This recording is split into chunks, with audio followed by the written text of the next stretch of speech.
Magandang tanghali, Ate Aling. Ano ba po tunay na pangalan niyo po? Anaceta B. Soriano. Ang buhay ko, inuwanan ako ng anak ko. Hindi nila kung kumakain pa ako sa araw-araw o hindi na. Wala na silang pakialam sa akin kung may bahay ko, biba-giba. Nagbinagyo ko, ako lang mag-isa. Buto na tumulong sa akin na kapitbahay, mag-ayos ng kahit paano. Pagkain ko, minsan kakain ako, minsan wala. Titiis ako sa bigay. Kung walang bigay, wala. Pera, wala. Lahat talaga wala. Ano po ang pinagkakakitaan niyo po? Nung araw, hilot, sa kalakal, ngayon hindi ko na kaya magkalakal. Wala na. Hirap ang buhay ko ngayon. Tutulog ako, walang kain-kain. Tubig lang, walang kape, wala lahat talaga sa akin. Nahiya na akong sa kapitbahay kasi baka nakakarinig akong hindi maganda. Maganda na yung tahimik ka lang, okay lang. Kasi pag lalapit kami marinig kang hindi maganda, masakit sa kalooban mo. Simple lang. Buhay ko. Ito ngayon, Ate Aning, pupunta ngayon ng kami, headquarters. Ipasok ngayon to para malaman din nila. Tapos saakit sila rito para tulungan ka sa aming poder. Walang problema sa akin. Salamat naman kung may tutulong. Maraming salamat.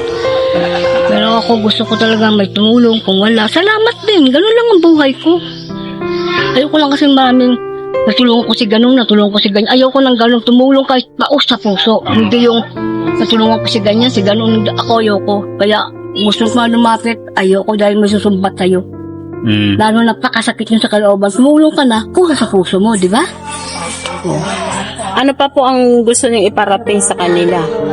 Sa kanila, maayos ang bahay ko.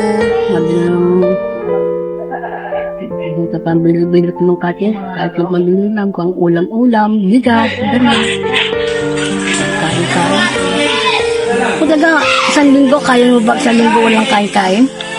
Tubig lang na tubig na maliit ng katabakulo ko, ilang ko sa umaga, tanghali sa hapon. Awa ng Diyos, at ko, Lord, tulungan mo ako. Kaya ko to. Kaya ko naman, awa ng Diyos. Yan ang buhay ko ngayon. May mga kapatid ka, wala. At sarili lang nila. Kaya hirap ang buhay ko. Sa manalog ko, basta gusto ko nang mamatay.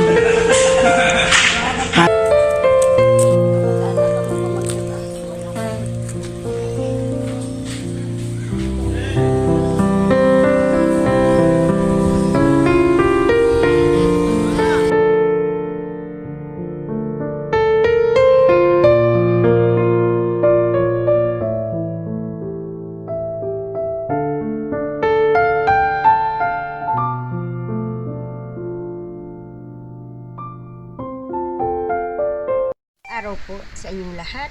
Ako po si Ate Christy, opisyal ng One Chapa.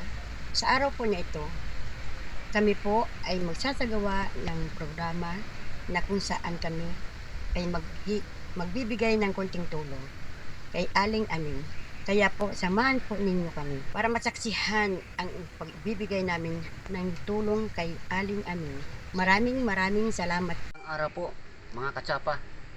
Ako nga po pala si Pres Cornelio Orita, Presidente ng Public Relation ng One Chapa.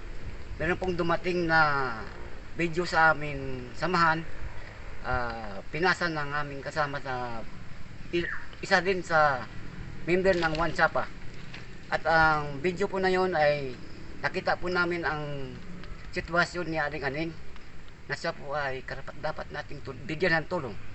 At andito po ngayon, mayroon po tayong dadalang ibibigay na tulong para sa kanya. Halika mga kasama, mga katsapa. Sugod na tayo, puntahan natin si Aling Aning at alamin natin ang kanyang kalagayan. Tayo na po.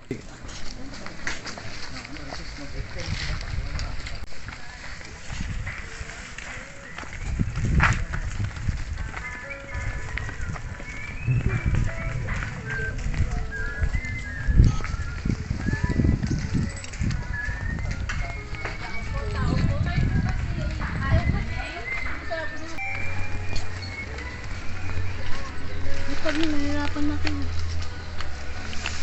Pakiyaw na lang po. Ano po ah?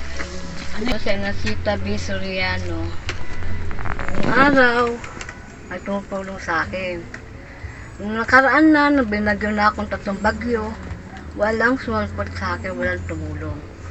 Kumain man ako hindi, wala silang pakialam sa akin. Kaya sabi ko, ang Diyos na ang nakakaalam. Akong ganun, okay lang. Hanggang ngayon, buhay pa naman ako sa tulong ng Panginoon. Tapos, pinag-aral ko, lumaki, nag-asawa, tinapon na ako. Wala na.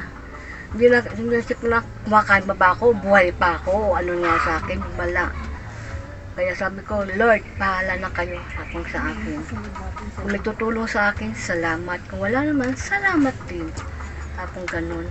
Sa hirap ng buhay ko, pinagdaan marami akong mga pamangkin, mga apo. Pero kahit isa, walang tumulong sa akin. Pinabayaan ko sila. Sabi ko, wala ako kung ganun. Hanggang ngayon, buhay pa naman ako. Sabi kong ganun. Walang problema sa akin. Kaya ako nag-iisa. Umaga, malungkot sa gabi, alas 12 na akong tutulong, iiyak ako. Bakit ako nag-iisa? Huwag nung nawala yung asawa ko, wala na rin. Malungkot ang buhay ko. Pero tiniis ko lahat yun. Wala nga lang sa kabuhayan ko at sa paghihirap ko. At sa tutulong sa akin, maraming salamat. At hindi ko kayong makakalimutan kahit habang buhay ako. Maraming salamat.